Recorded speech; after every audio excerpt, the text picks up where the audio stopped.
Hello everyone, আসসালামু আলাইকুম। কি অবস্থা সবার? এই তো চাঁদ রাত নিয়ে তোমাদের সামনে হাজির হলাম ছোট্ট একটি ব্লগ।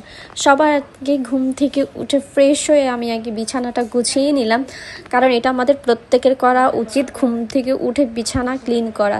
দেন আমার কাছে মনে হয়েছিল আয়নাতে খুবই ময়লা জমে গেছে, তাই আমি সেটাই ক্লিন করলাম। এবং আম্মু বাজার থেকে আসার সময় কিছু মেহেদি পাতা নিয়ে আসছে, তো সেগুলোও ক্লিন করলাম এবং বাজারগুলো যে টুকিটাকি করা হয়েছে সেগুলো খুব সুন্দর করে গুছিয়ে রাখলাম। যেহেতু চাঁদ রাত, এর আগে আমাদের বাজার করা হয়নি, তাই সেই দিনই বাজার করাও হয়েছে।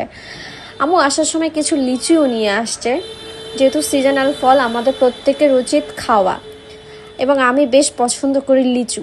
আমার পছন্দের ফলে হচ্ছে লিচু, তাই আমার মামার জন্য অনেক বেশি করে লিচু নিয়ে আসছে। এই তো এই দেখতে দেখতে বাহিরে ঝুম বৃষ্টিতে আমি একটু উপভোগ করার জন্য হাতটা দিয়ে দিলাম, এবং যেহেতু আমাদের বাসার বাইরে বের হওয়ার কোনো সিস্টেম নেই, তাই আমি হাত দিয়ে দেখাচ্ছি। এবং সবশেষে এই যে আমাকে দেখতে কেমন লাগছে কমেন্টে কিন্তু অবশ্যই জানাবা। তারপর আমি দুপুরের লাঞ্চটা করে নিলাম। দুপুরের লাঞ্চটাই ছিল আজকে রাইস, মাংস এবং সাথে একটু সালাদ। এই দিয়ে আমি দুপুরের লাঞ্চটা কমপ্লিট করে নিলাম, এবং রান্নাটা খুবই সুস্বাদু হয়েছে এবং খেতেও খুবই মজা হয়েছে। তারপরে আমি একটা সুন্দর করে লং ঘুম দিলাম। সন্ধ্যায় উঠে আমি বুট মাখা খেলাম।